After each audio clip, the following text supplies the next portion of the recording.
కుంభరాశి వారికి మిశ్రమ ఫలితాలు గోచరిస్తున్నాయి. ఉద్యోగపరంగా అన్నీ బాగుందనుకుంటాం, ఉద్యోగం పోయే పరిస్థితి గోచరిస్తుంది. ఆల్రెడీ ఉద్యోగం ఉన్నవారికి ఉద్యోగ విషయంలో జాగ్రత్తలు తీసుకోవాలి. ఉద్యోగం లేని వారికి ఉద్యోగం రావడంలో కష్టమవుతుంది. ఇవాళ వస్తుందనుకున్న ఉద్యోగం రాదు, రేపు వస్తుందని, ఎల్లుండి వస్తుందని అలా జాప్యం జరుగుతుంది. ప్రస్తుతం వీరికి ఏలినాటి శని నడుస్తుంది. అలాగే గోచార రీత్యా కూడా అంత అనుకూలంగా లేదు. హెల్త్ పరంగా జాగ్రత్తలు తీసుకోవాలి. వెన్ను నొప్పి, హెడేక్ ఇబ్బంది పెడతాయి. అలాగే థైరాయిడ్, షుగర్ సంబంధించినవి ఇబ్బంది పెడుతుంది. వాటి విషయంలో జాగ్రత్త తీసుకోండి. దైవ దర్శనాలు ఎంతగా చేసుకుంటే అంత మంచిది. నలుగురితో పాటు కలిసి ఉండడానికి ప్రయత్నం చేయండి. మనం ఒక్కరుంటే సరిపోద్ది, మనకి ఎవరు అవసరం లేదు, ఏదున్నా నేను, నాకు, నా డబ్బు అనే కాకుండా నలుగురితో ఉండడానికి, నలుగురికి మేలు చేయడానికి ప్రయత్నం చేయండి. ఎందుకంటే నలుగురికి మేలు చేస్తే దేవుడు మనకు మేలు చేస్తారు. ఇది అందరి విషయంలో కాదు, కొంతమంది విషయంలోనే.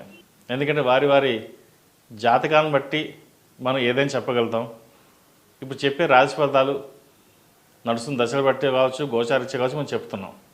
కాబట్టి ఈ రాశి ఫలితాలు అనేవి కామన్గా చెప్పడం జరుగుతుంది. వ్యక్తిగత జాతకాల కోసం సంప్రదించినట్లయితే దాని ప్రకారం వారికి ఎలా ఉంటుందో మనం చెప్పగలుగుతాం. ఈ రాశి వారికి ఏలినాటి శని నడుస్తున్న వలన 8 శనివారాల శనికి తైలాభిషేకం చేయడం, అలాగే అఘోర పశుపత హోమం చేయించడం చెప్పదగిన విషయం. వ్యాపారస్తులకు వ్యాపారపరంగా రొటేషన్స్ అంతగా బాగుండవు, ఏదో తెలియని మనోవేదనకు గురి చేస్తుంది. సంతానం యొక్క పురోగతి అంత ఇబ్బందికరంగా ఉంటుంది. వారి అభివృద్ధి లేకపోవడం, వారు మీ మాట వినకపోవడం జరుగుతుంది. దాని ద్వారా మనోవేదనకు గురి అవుతారు. ఆరోగ్యం పట్ల క్షీణిస్తుంది. కాబట్టి ఇటువంటి వ్యవహారాలలో చాకచక్యంగా వ్యవహరించి ముందుకు సాగండి. బద్ధకాన్ని వదిలిపెట్టాలి. అన్నీ మనకే తెలుసు, మౌనార్కం, మనకెవరు చెప్పాల్సిన అవసరం లేదు, నాకు నేనుగానే ఉంటాను, నాకు నేనుగానే వెళ్తాను అనుకుంటే మీ ఇష్టం. ఏదేమైనా సరే అన్నీ ఆలోచించుకుని నిర్ణయం తీసుకున్నట్లయితే మంచి జరుగుతుంది. లేకపోతే కర్మానుసారేనా అన్నట్టుగా ఎవరి కర్మకి వారే బాధ్యులు.